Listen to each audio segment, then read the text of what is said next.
Good day to each and everyone, especially to our instructor, Ma'am Evelyn Bagona. Good evening. Let me introduce myself. My name is Jo Mercy Alar. I am a fourth year student from BTB-TET Mechanical Technology. And welcome to GE 111, where there are different stories to tell and share. May we all understand deeply ourselves in the connection of understanding the self. And today, I'm going to answer different questions for you to be able to know me as a person. So, let's start. So, let me read the question number 1. Who am I? So, let me introduce myself. I am Jo Mercy Alar. I am 25 years old, born on October 11, 1999. So, I am the 5th child in the family and also currently living at Sinubung, Zamboanga City. So, you can call me Ate Jom or Ate Mary for short. So, now, let's start with, I probably say that I am a highly ambitious person with big dreams for the future. And yes, I live life to the fullest. Yet, I am a simple girl with determination. And I believe that simplicity is beauty. That's why I am beautiful and unique in my own way. So, let's start with my hobbies.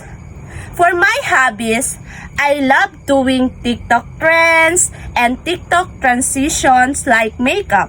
I also join different competitions and entering for different kinds of seminars and workshops for me to be able to enhance my abilities, capabilities, and talents.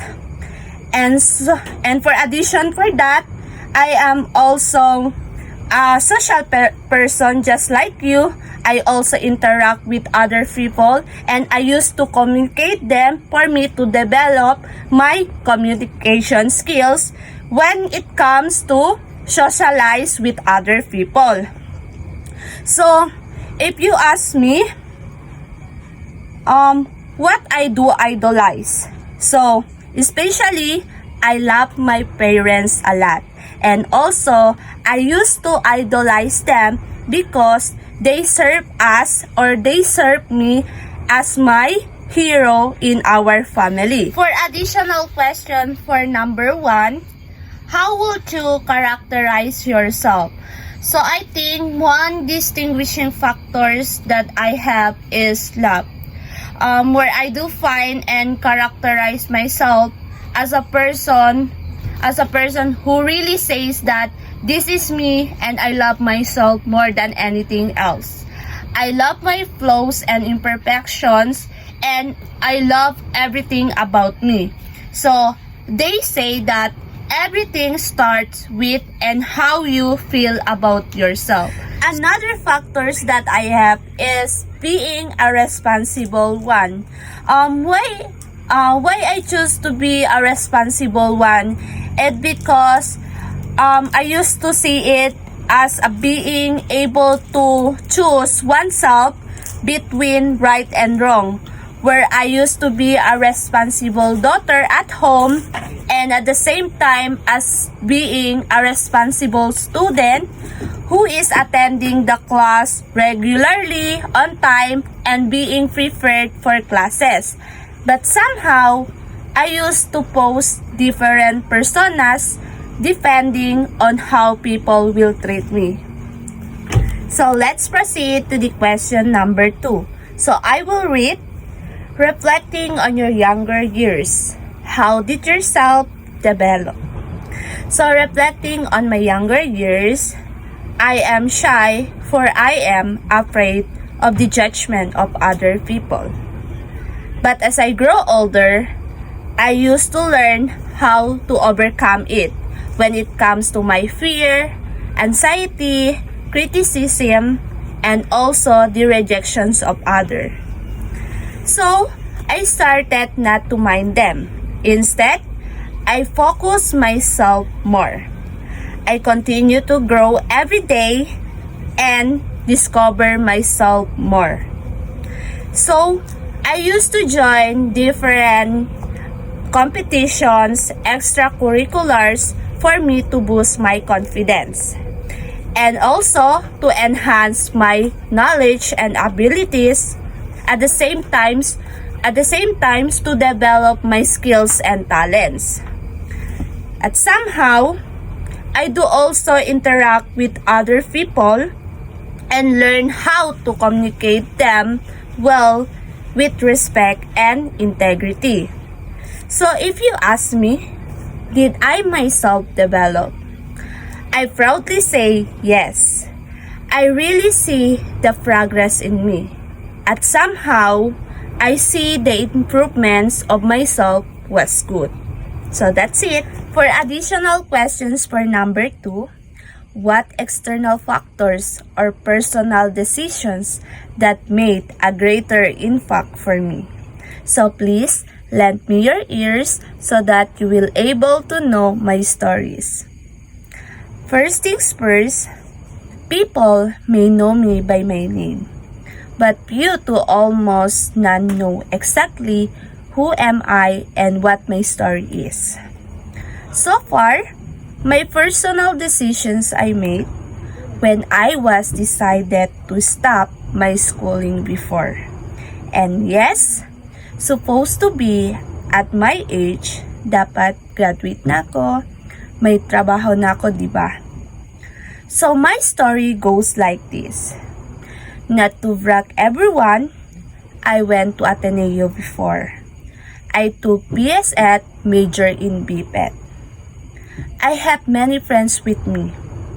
So far, I don't have any problem pa because I do believe I can handle it naman. But suddenly, when the pandemic happened, I faced a lot of challenges and problems with me. And then, there was an emergency happened before. I can't stop crying, and yes, it's because my ate called me and she was in ICU before. She was at her critical moment, calling by my names while saying this line, "Be ayuda kun ate." She was begging me to help her, so I went to school again for me to ask permissions on my teacher. So when I reach at school, they don't want me to stop. But then again, I decided pa rin to help my ate. If you ask me guys, anong sakit ng ate ko? So, she was suffering from chronic kidney disease. And she was undergo for hemodialysis. So, chronic kidney disease is a kind of CKD. Disease that the treatment could be the dialysis or even the kidney transplant. And yes, I decided to give my one kidney, and I also told my parents about this. My parents disagree with me. My mom cried, as well my papa cried too. They're begging me not to do this. But my decision before was final. I prepared everything, my stuff, my papers, and things that I need to bring there. I went to Manila before by myself. On my first day in Manila, we do a lot of laboratory and check-up to be sure that my kidneys are okay. See, at the age of 22, I am willing to sacrifice everything just to help her.